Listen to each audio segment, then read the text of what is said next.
defying all hatred, be the love.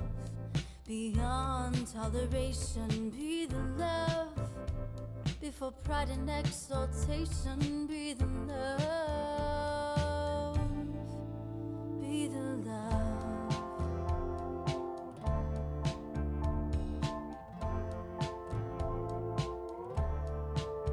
Be the hope. You are listening to Be the Love, transcending through the shadows into a higher state of consciousness. We are souls on the journey, opening up the conversation to heal, awaken, and connect ourselves and the planet to a higher vibration of love frequency. It starts with you. Everything you need is within you. This is your time. I am Stacy Musial. And I am Sam Fernandez, and we are your co-hosts at Be the Love podcast. Thank you for tuning in and ascending with us. Hop on board the Ascension Bus.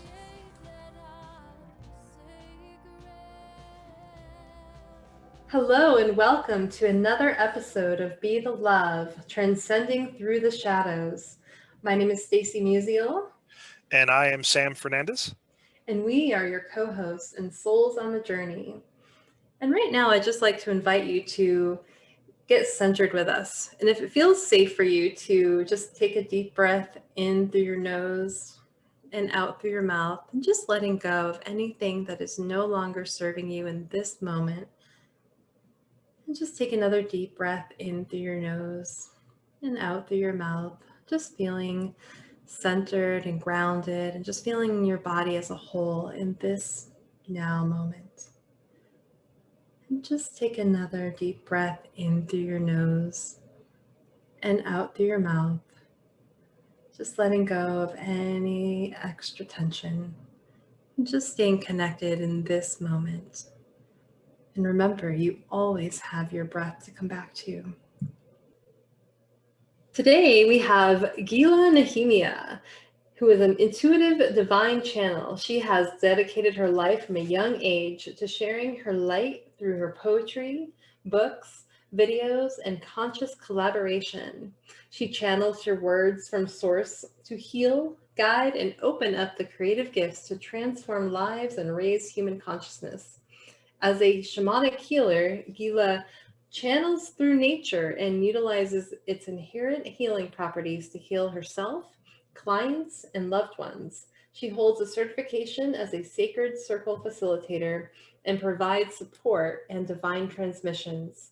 She believes we are all on this earth to live our divine mission and assist each other in our spiritual, emotional, sexual, and mental growth into oneness. She has also co-authored a few books about trauma and healing. Welcome, Gila.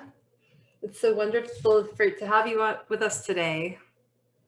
Thank you very much. Tell us, let's just jump right in. Tell us a little bit about what is a sacred erotic self-love mentor. You mentioned that. I think we saw that on your website. Yes, thank you so much for asking. I focus a lot on the sacral chakra, and the sacral chakra is both the chakra for this, our sexuality, our kind of yoni, lingam, whatever you'd like to call it, as well as our womb space. So it's a source of both love and money. And I've realized that I personally listen to my desires from that space in my body. And through listening to them, they were my soul's messages to go forward. And because I've experienced chronic trauma in the form of domestic violence in my own life, it was very scary in some ways to really trust my desire. It's very kind of unsure about stepping into that space. But as soon as I decided to do so, checking in, of course, with my intuition and my heart space, I was led through a beautiful spiritual journey. So that's what I guide others to do, because I understand the fear usually that comes up when we are doing something that almost seems unnatural, because we've been so used to fear, so conditioned by fear. in many ways. So that's what I help others to really trust their hearts, trust their desire, really check in with their bodies. Because the more that we do that, and it's kind of two sides, because it's one, we feel some constriction in the body sometimes, and then, but what feels good. So it's that new way of truly connecting with ourselves and understanding what we are desiring, and then and stepping out of what was. So, I mean, that's a whole other conversation, but it's a little bit about what I do. That sounds really beautiful. So it sounds like really stepping into what is and recognizing even out of what was. So like the past, recognizing that we're not the past. We can step out of that into the present and into how our bodies are really wanting, or really bringing us into what is true for us. Yes, definitely. So tell us a little bit more about how your path has led you to this work. It sounds like you've had some really intense experiences, and which has also opened up for your present. Yes, like many, I think all of us have gone through a variety of different challenges in our life, especially now during this particular time period. And to honor that, and to really, I sometimes, like probably many, I was like, why am I experiencing this? Like, what was the reason for this challenge? These pain, these struggles. And as soon as I even started to ask those questions, I became more conscious and aware that I actually had them.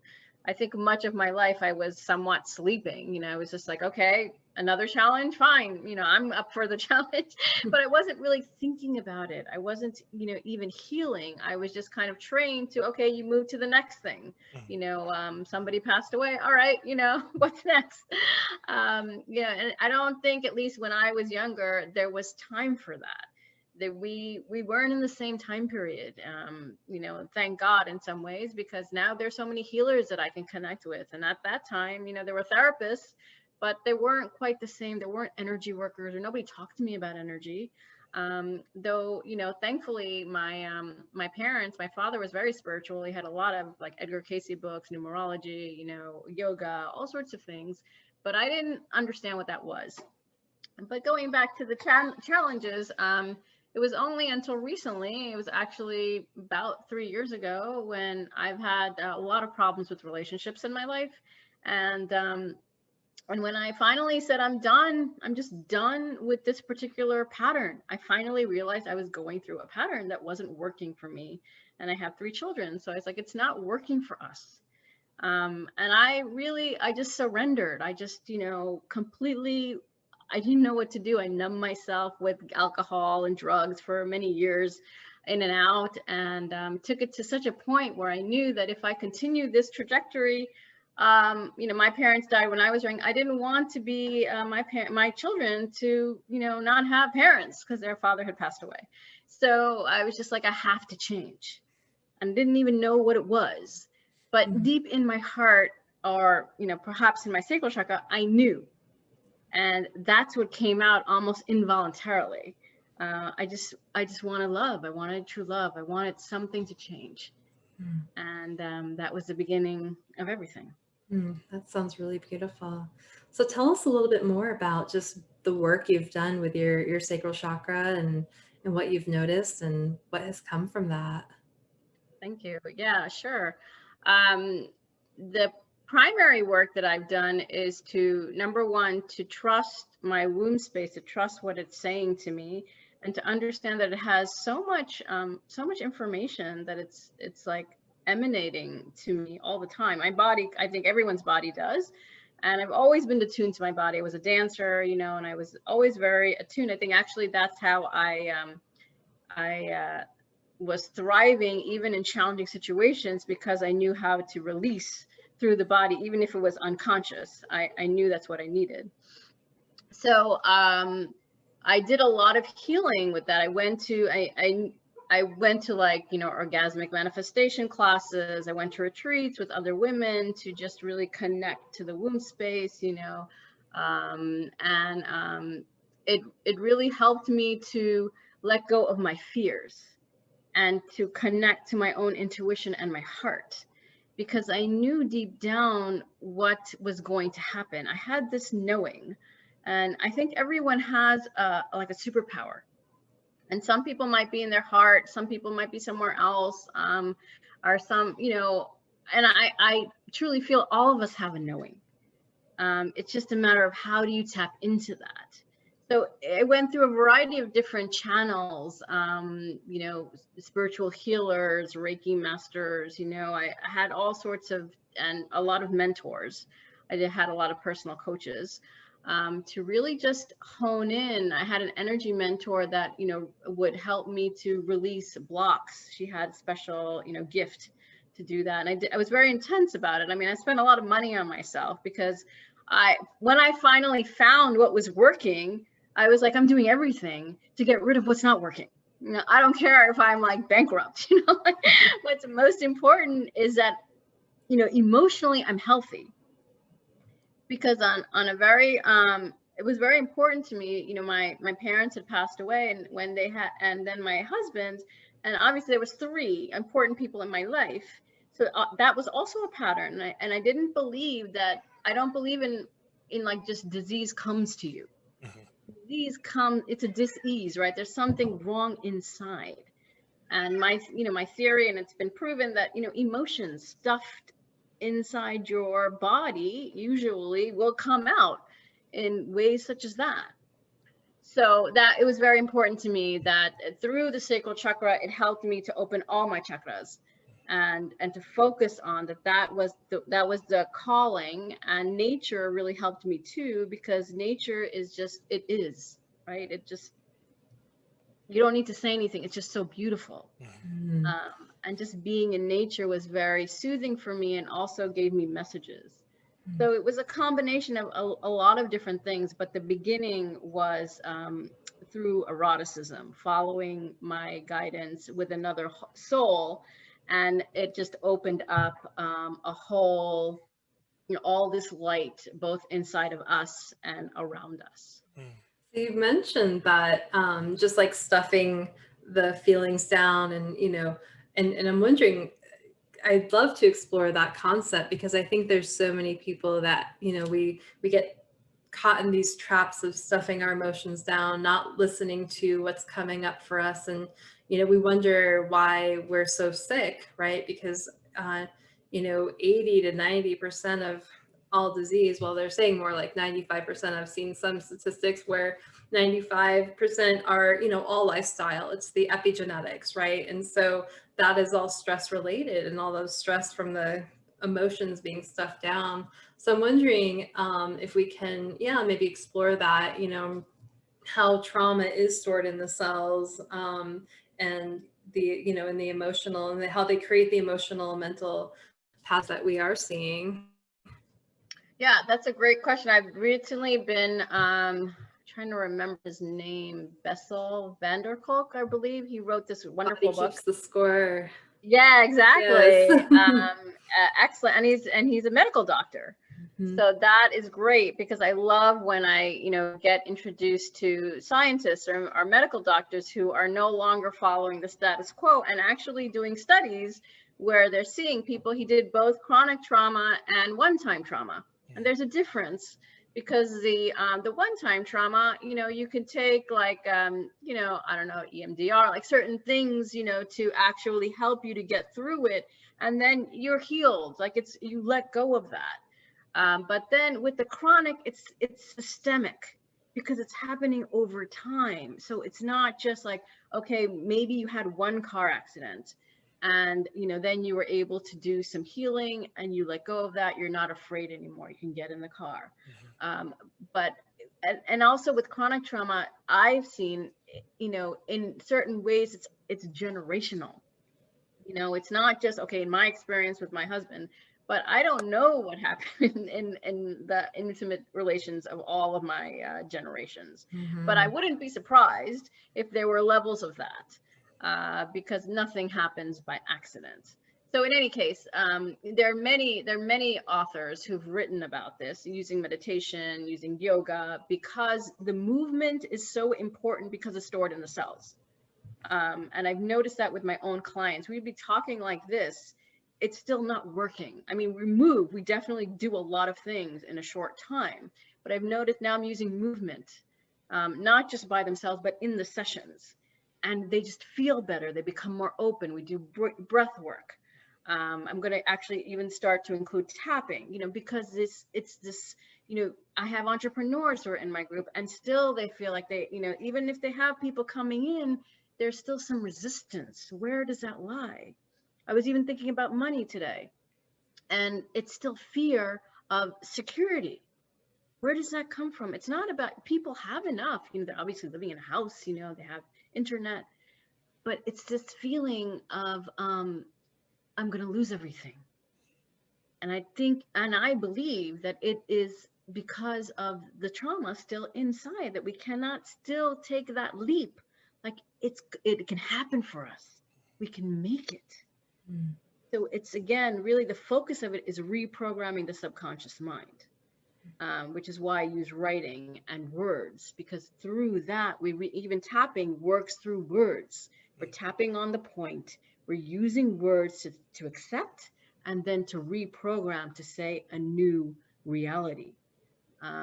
So it's the consistent working with the body and the emotions to shift into another reality.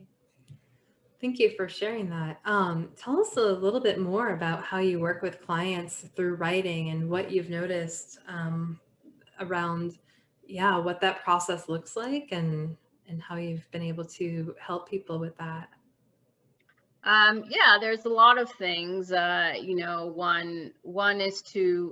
first thing that I actually started with was intuitively to listen to what they say and to pick certain words, because I'm also an intuitive. I think everyone has some psychic power, so I can like hone in on certain things that they say where there's pain, and just drill down a little bit, like just giving them a short, like, how did it feel when such and such happened? And then when they just write that, like without any structure, like just as if it's a prompt, a 5-minute prompt, and you just start writing, then I can find more information out, and they reveal it. Even if we talk for hours, I wouldn't have figured that out. So that has been very eye-opening to me. That and they can see it too. So it's, and sometimes you don't notice it when you're writing it, but then when we go to the next session or we talk, then there's a whole epiphany that happens. So that's been absolutely amazing. And I also work with the moon cycles. So there's a lot of release and intention with the different phases of the moon. So we're working with nature, we're working with our the ability to voice and listen to ourselves, and to be quiet as well, to just, sometimes when we're writing, we need to reflect, we need to think, we need to sometimes just be present. And then it will come to us. And I think that stillness, for many of us who've been in a lot of fear, we haven't had the almost the luxury of being still and safe. And I think that is really important in all of my environments. I always tell everyone it's confidential, it's safe. There's nothing to fear now, and it's a very important part of a person's journey, especially on a spiritual journey and a journey where they haven't felt safe. So I think combining all of that together, it allows them to open up to the possibility that they can have a beautiful life. Even something fantastic that they desire can be possible for them. So combined with all of that, and I always trying to add something new, as we're all growing, right? So nothing stays static. So, I'm constantly shuffling things around and seeing what works and doesn't work. It's not like a one size fits all. It's like, what does this X person need? And how can, if it feels right, how can we make this happen together? That's That's really cool. Yeah, I know, for me personally, for my, childhood, I had a lot of childhood trauma that, trickled into my adulthood. And it was like you said, for me, it wasn't, one time kind of, oh, shit hit the fan one time, give me something, we're good. It's been a lengthy process. It's been a lengthy process. And, you are constantly growing, right? But sometimes it feels like, you're getting deeper in the pit when in reality you're ascending further out of the pit. It's kind of the whole like no mud no lotus kind of adage. So but I was wondering, so with all the work with trauma and all the trauma support that you provide, so how does that releasing the trauma itself support us in moving through the shadows to reclaim our sovereignty and our life force energy? It's a process. It's like it's a continual. So now it's I'm moving into accountability. Mm. What would you like to see yourself accomplishing, or even on a monthly basis? Like, let's see where we're at. What have we let go of, and what can we say that we're opening up to? So I gauge that. I have a client in my group program that's been with me for a year. And so one, she was really fearful of money, to be quite honest, in the beginning. And she's consistently made money by working with me. So it's because she's let go of fear, Mhm. the fear of it not working, or a client that's opening up to more love. So what ends up happening with me is that they begin to trust their own wisdom, Mm. because this is something that I focus on. Are you trusting your wisdom now? Can you believe in your dreams and your intuition? Is it going to actually happen to you? Because a lot of times it's doubt. We just don't believe it's going to happen because of all of our expectations, and we were disappointed. But what if we don't, we say we expect X, Y, and Z, Mm. but we don't know the how. So this is where we get, at least for me, this is where I used to get caught up. Mhm. When we can let go of the control, this is the bigger picture. When we let go of the control of any of events, the way it's going to happen, but know that the vision is happening for us. And then any obstacle that comes in, I check in with them when we're one-on-one. Definitely, I check in with them in between sessions, Mhm. and things happen. Triggers are always happening because, just like you said, we're going deeper into the shadow. And when we go deeper into shadow, it gets really scary. Like, oh my God, this person said X and I went ballistic or whatever because it triggered me. Okay, well, what's really triggering you? What is the core of that issue? We don't have to relive the trauma. Let's get to the core of the issue and just say that doesn't exist. We're still living, right? You and me, I guess I would say I might have still been living like I was 5 years old, even though I'm a mom, Mhm. because that trauma I didn't let go of it. But now I can say that person can still come to me. Let's say an ex-partner can still come to me and be like, hey, what's up? Someone I thought was toxic. And I would be like, well, I don't, thank you for sharing with me. I'm not interested in talking to you, or how are you? But it doesn't do anything for me anymore. You know what I'm saying? That's how we know that we've healed, because it doesn't create the same response. Mm.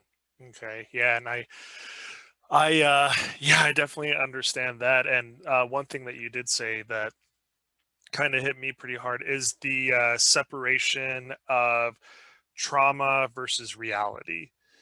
And I know for me personally, it's really difficult to separate the trauma versus reality, especially when you're in the moment. And something happens, somebody says something, somebody does something, or there's a scene or something that triggers that trauma, and you go right back into it, and it's really hard to separate that and to basically tell yourself, okay, this is the memory, this is the emotion, and this is what's happening here and now.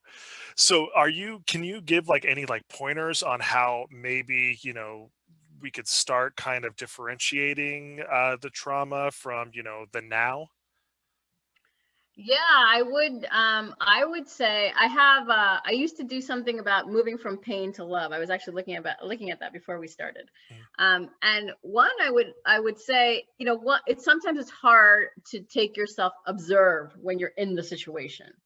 But when one is to have the conscious awareness that, okay, I've seen this happen to me time and time again. Let's just say something happens, somebody says something to me and I go nuts.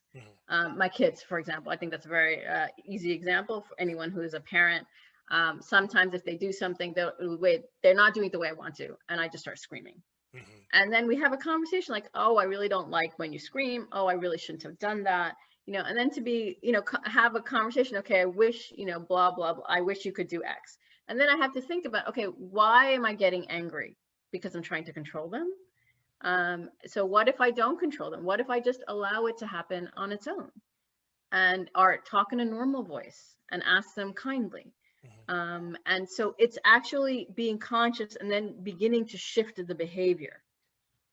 Because I think this is an important piece, you know, like I did a 21-day body intimate self-affirmation. It's important to do something for 21 days, you know, to be conscious of that. And because then when you're conscious, when it happens again, take a breath and then respond. It's like sometimes we feel like we need to react, right? If you're not fast enough, like I'm not going to get to no. That's not, you know, at least for me, it's not the way. I need to just take a breath and then say, okay, what is the response I need to do at this moment? Sometimes I don't need to respond.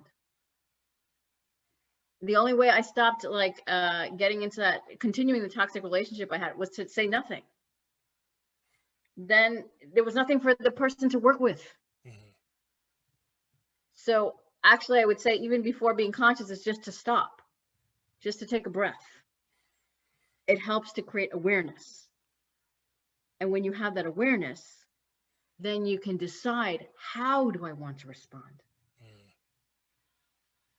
I think awareness is definitely very key with trauma, and just recognizing how it's showing up in your body, because trauma, you know, if you've had some of that complex trauma, like you're saying, it's really about you know, oftentimes there's dissociation and feeling like, you know, you are out of your body. So bringing that awareness back into your body is key, and getting reconnected and recognizing, you know, where those emotions are stored, and also, you know, recognizing that talking about trauma too sometimes can re-traumatize, you know. So having those skills that are really important, like grounding and tapping. I love tapping. I think it can be really helpful to move that energy, right? Because emotions are just energy in motion, and it's just how it's stored in the body. And so when we can tap it through and work it through like that,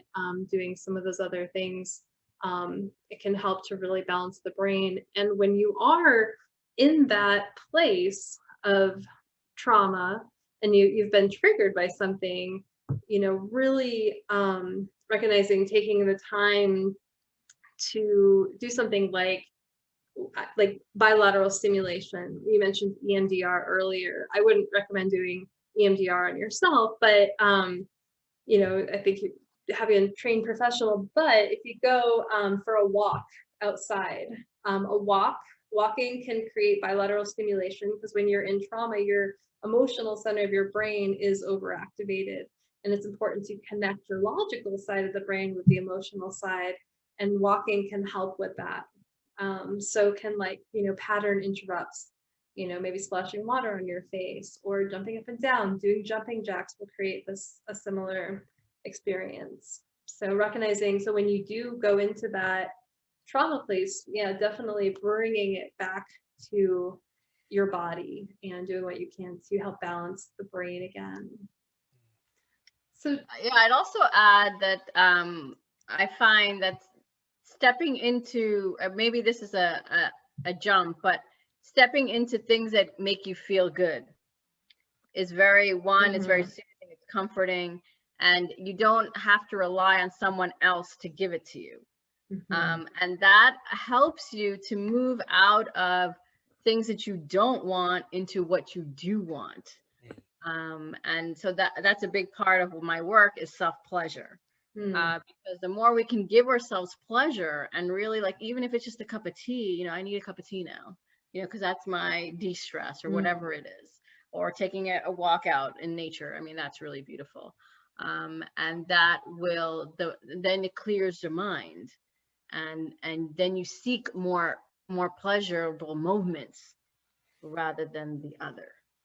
And that's also bringing you back to your sovereignty and recognizing that it really is within you, and it's not outside of you, but you have the ability to pleasure yourself in that way. And also the triggers on the outside, you know, it's not about the other person, it's about what's happening within, and that you get to move through that, you get to heal that for yourself. It's not about blaming anymore. Right. It was the big thing for me was taking responsibility for what happened, and that I brought it upon myself. No one, you know, came into me. It's very challenging, you know, can get very sticky depending on what has happened to somebody. Though, you know, on some level we have to take the responsibility. Yeah, definitely. And yeah, especially, you know, for me personally, like I said, my trauma started in my childhood. So, you know, for the longest time, and still a little bit today, honestly, but, you know, I would tell myself, well, you were just a child. You know, you were innocent. You didn't know any better. You know, this stuff just got thrown on you. And I mean, the situation itself, yes, I could not control that situation. But the 30 plus years after that, Right. That's right. that's all me. You know, that's on me. That has nothing to do with the situation, and that's on me. And like you said, it gets really sticky, and there are really fine lines that you have to cross with that. But I just love what, you know, you and Stacy were talking about, how, you know, it all comes from within. Not only the you know, ability to change, the ability to grow, the ability to ascend, but the trauma itself as well. You know, even though, yeah, you have there are triggers, you know, there are things like you said that could set a person off, but what happens in that moment? You know, what happens in that moment from the time that trigger hits you to the time you get set off? You know, and if you're able to kind of catch yourself right at that moment, you know, that's kind of where the real growth starts to happen, right? So but yeah, you know, you have to admit and accept that, you know, the trauma that I'm dealing with now is mine. It belongs to me, nobody else. It belongs to me, so it is up to me on what I want to do with it. I want to just add one thing is Yeah. that what has really helped me, especially in my relationships, was one, to be truly honest with myself. Mm, You know, like, what is really happening here? Why am I upset at X, Y, and Z? And then to communicate, especially if it's somebody who I'm very close to communicate what's coming up for me, which was very scary for me. It was very uncomfortable. But the more I was able to communicate that, then a part of my work is also about intimacy, first and foremost with yourself. Because yes, things can trigger you, you can start blaming, you can do whatever, right? But once you actually realize, okay, that's not productive. I care about X, Y, or Z. I care about myself. I want my needs to be met. And the only way I'm going to be able to do that is to communicate that well. So that has been very important in my own process. That's really beautiful. And so that brings me to just think about forgiveness. How has forgiveness supported moving through and creating that intimacy and communicating with others and letting go of your own trauma?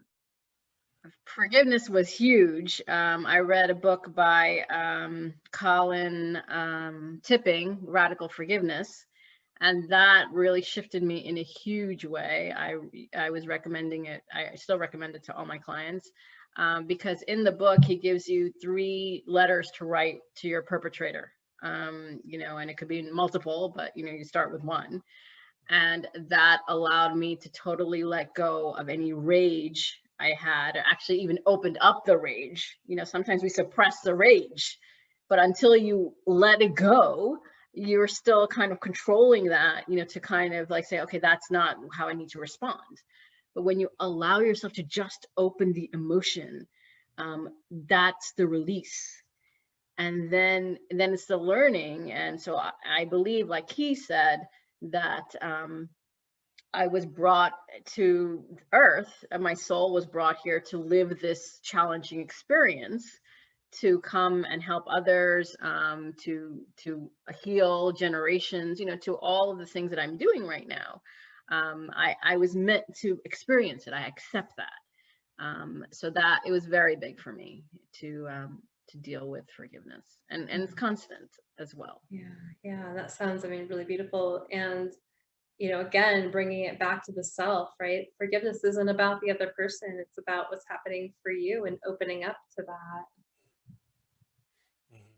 Yes, so much so. I think that's what I came down to after I let it go with the other person, that I forgive myself for, you know, maybe I could have done things differently and I just didn't. And that was probably the biggest thing that hurt me so much. So letting go. It's beautiful. Yeah. And you also mentioned self-intimacy and how self-intimacy is key in growth. Can you just kind of elaborate a little more on what you mean by self-intimacy? You know, I know of course it's not only the physical, but can you kind of elaborate a little bit more on that? Yeah, it's the physical, and it's also just really you know, being compassionate and kind to yourself.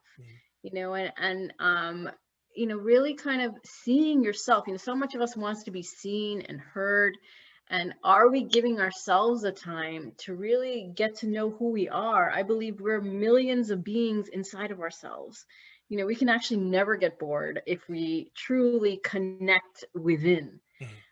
You know, Jesus says the kingdom of heaven is within, and I truly believe that. You know, we could talk about, I don't know if we will, but you know, this unity consciousness. But really, to get to that is to see that there is, you know, there's light within us. There's creativity. Most of my work is actually about opening up the sacral chakra to open up your creativity, because I never wrote poetry before I met this person. Even though I was a literature major, I studied a lot of poems, but I never had, I don't know, nothing ever came out of me that way. And suddenly, like, a valve opened up and it was like unstoppable. And I realized that I'm able to you know, to write words very vividly through, you know, making pictures. But why am I saying that about intimacy? Because I wouldn't have been able to connect to that part of myself if I didn't allow myself to connect to me, like my soul or my heart or my light, whatever you want, the atma, whatever word you want to say.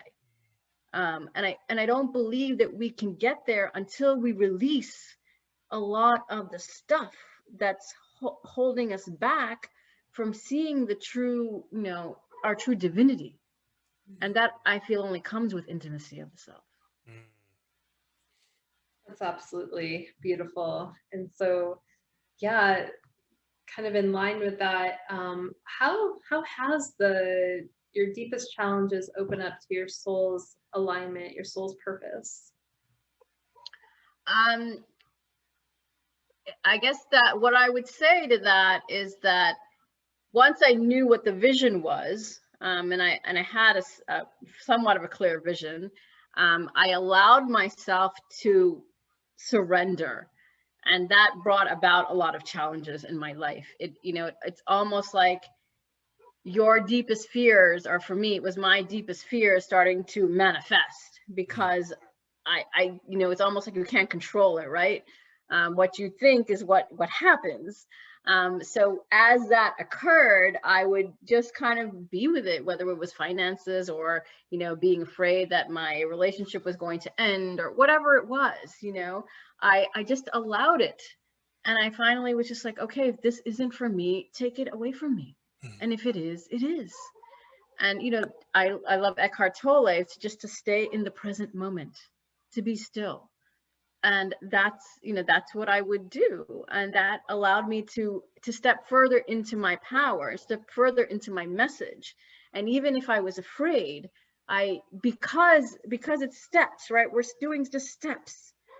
So each step, you're able to look back and say, oh, I took that step and I was supported, so I'll take the next step. So it's not really a jump, even though you've kind of, I don't want to say it's always a ladder, but sometimes it seems that way. So my deepest challenges helped me to actually become balanced and sovereign, which was my initial intention. When I started the journey 3 years ago, I said, I don't want to need anything. I want to be able to just be. And I feel that, it's still a journey. I think I'm constantly healing until I'm no longer on this earth. Though I really do feel that, just less reactive and just, allowing and being present. So it's helped me to surrender, just really surrender my control. That was the last 2020 was all about just surrendering and letting go of control. Oh yeah. Right? That was a big lesson for 2020 for sure. Yeah, with all the stuff going on for everybody, I think, we all had to just let go. There's nothing we can do.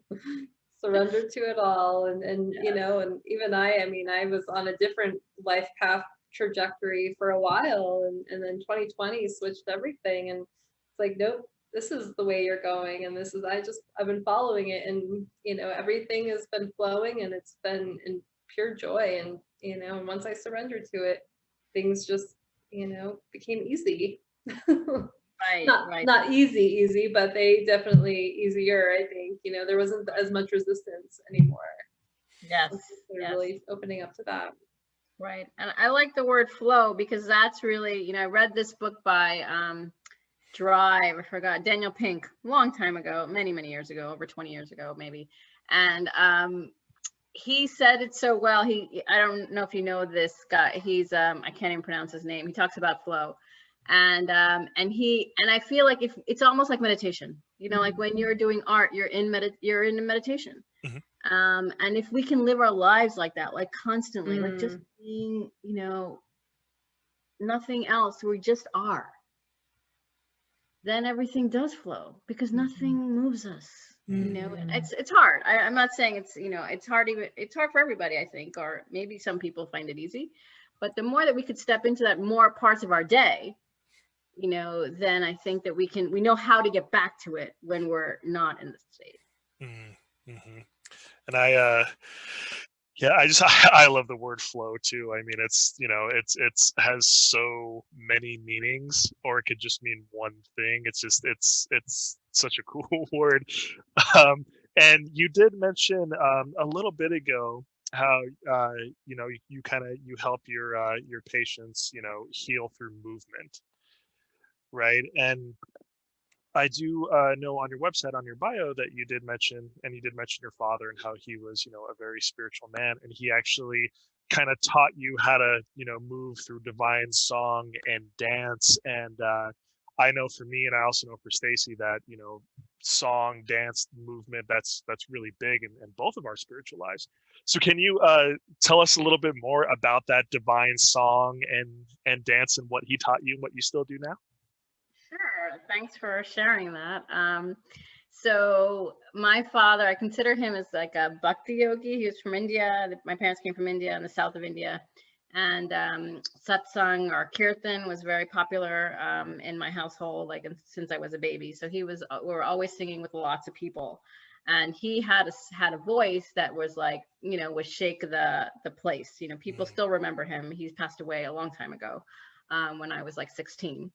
So over 40 years ago, or no, less, maybe 35, but a long time ago. And, but people still remember him because of his voice. And so it was just kind of, and all the time we were hearing like all of these Sanskrit words in the house, like constantly. I mean, I didn't even know what they meant, and I still don't always know everything.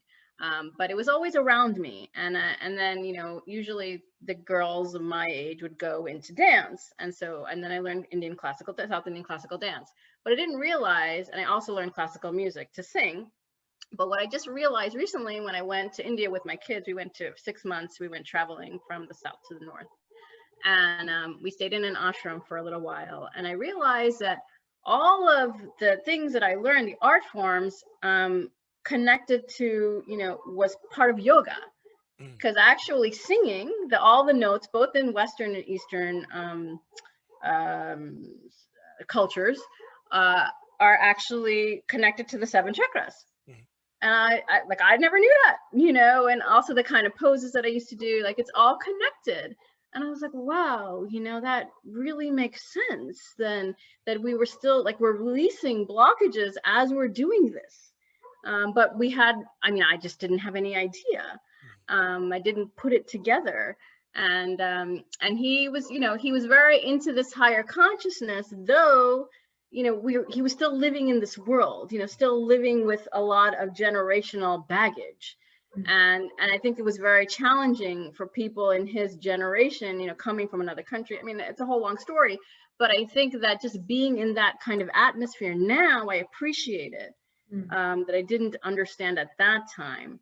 That the whole household is very culturally oriented. He also, whenever he would get angry at us, I still remember I'd write Om Namah Shivaya, like our Sai Ram, or, like some, beautiful words of God, write it 108 times, instead of like putting me in the corner and closing the door. Like that was just not our punishment.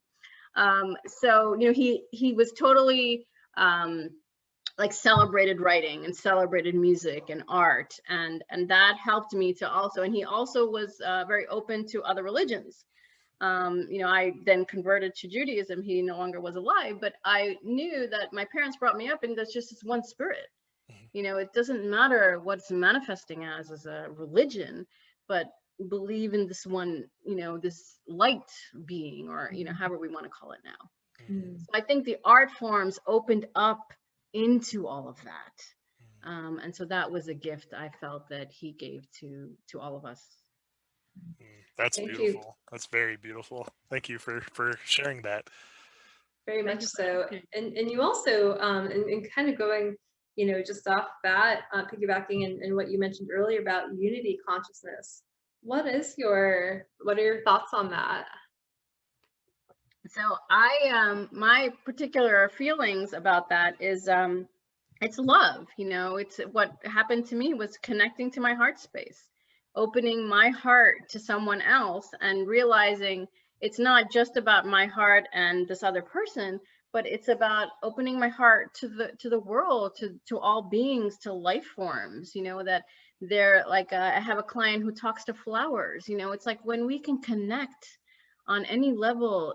I have spirit animals, whatever, like there's no separation.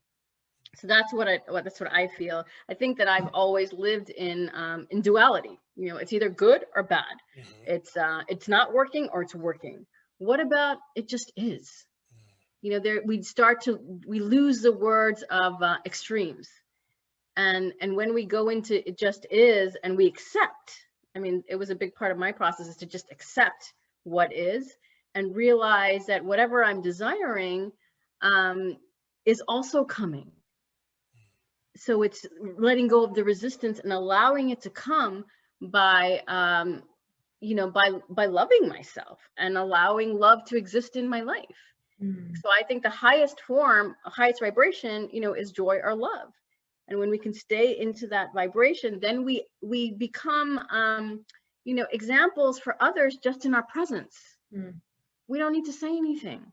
We just feel the energy, and that's enough to have someone, possibly go on their own path of spirituality or whatever they feel called to do. That sounds really beautiful. And again, it's all about coming within, right? Finding that love, finding that connection with the self, because that's what's going to emanate outward, and that's what's going to shift our consciousness on a collective level, on a global level. That's right. And it's going to heal the planet, because we're all connected, and whatever we do affects the earth. And so if we begin to heal inside, the earth is also healing inside, because we're going to be more conscious about what we eat. We're going to be more conscious about how we're growing our food, or the kind of food we're buying, or the people that we're connecting with. I mean, it just affects everything. Yeah, there's no separation. Absolutely. Yeah. So, Gilia, I'm wondering if you would like to lead us through a process today. You mentioned maybe a writing process to help our listeners. Sure. I think that I'll just give some steps for anyone who's listening who may want to do this on their own, and they can stop and start, after we're done. Though I thought about stepping into their purpose, I really wanted to focus on pleasure. So one, I thought about first writing about how you feel when you're doing something that you love, to really reflect. Sometimes we're just doing it and then we stop doing it and we don't take the time to reflect. A lot of my process is about reflection. So one, writing about that when you feel like you're in the flow, like we mentioned during this interview, and then to visualize more, doing more of what you love, like and to really think about places that make you feel good. It could be the beach, or it could be in the mountains or in the forest. Like, what makes you feel good about being there? Because so much of the time, like sometimes when we're in a position, let's say we don't really like our jobs, we think about what we don't like. We focus on what we don't like instead of going into what we are desiring. And sometimes we don't know what that is yet.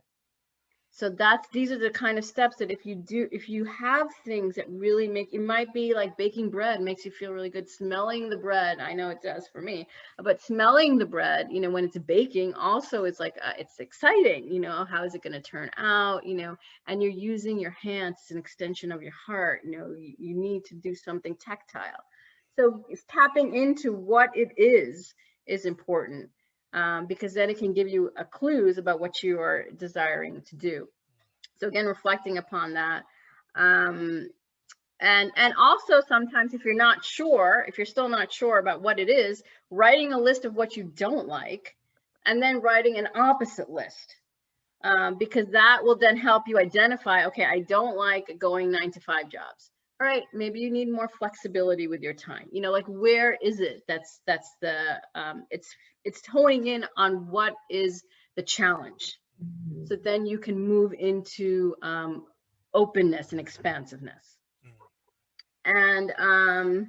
And then I also closed it with connecting to yourself, connecting to your guides, to your angels, to really just being still and allowing things to come in. Because I feel like that is the important stuff, when we can actually kind of have some idea of what it is that we like. And then allowing the co-creation to happen with the divine even for clarity. Sometimes we don't know exactly what it is, but we know what we like. So ask, we have actually light beings around us all the time. So ask them, even if you don't know what they are, like, help me God, or help me angels to give me more clarity. And then, allow it to come in, watch, listen, really be aware. And write it down, or record it on your phone. It doesn't have to always be written, but recording and then listening helps you then become more attuned to you. That's really the process of being more attuned to yourself and your happiness, and then just doing more of it. Beautiful. Thank you very much for sharing that. Thank you. So tell our listeners how they can find you and what you're currently working on. Great. So they can find me at gilanehemia.com.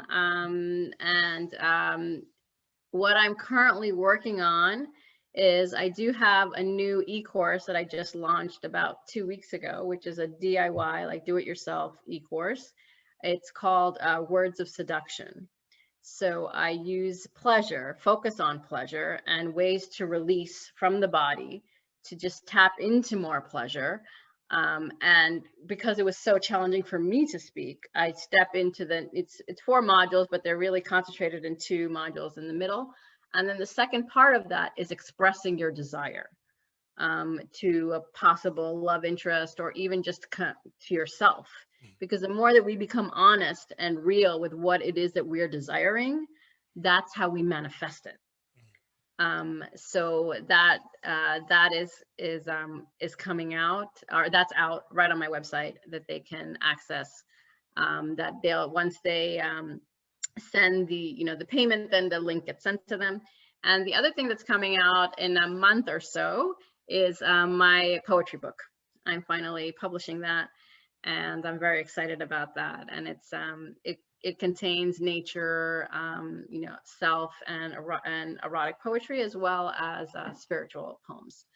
So I'm just really psyched, and it's been a long time in the making. So, but that's going to be one of many books that I'm going to be working on this year and in coming years. So Very awesome. And will we be able to get that poetry book off of Amazon, or would it be directly from your website? It'll be on Amazon. I'm actually going to go through. It's going to also go to bookstores. It's going to be distributed because I live in Israel, and it's very challenging to get things from Amazon. So I want it to be accessible to people in different parts of the U.S. as well as across Europe and in different places. So yeah, definitely available. It may even be a hardcover. I haven't decided, but I would like to make a hardcover too. Nice.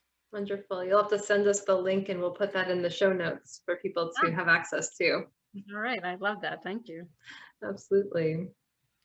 And so thank you, Gila, for being here today. We really appreciate just your experience and sharing your wisdom with us. And thank you for listening to our show.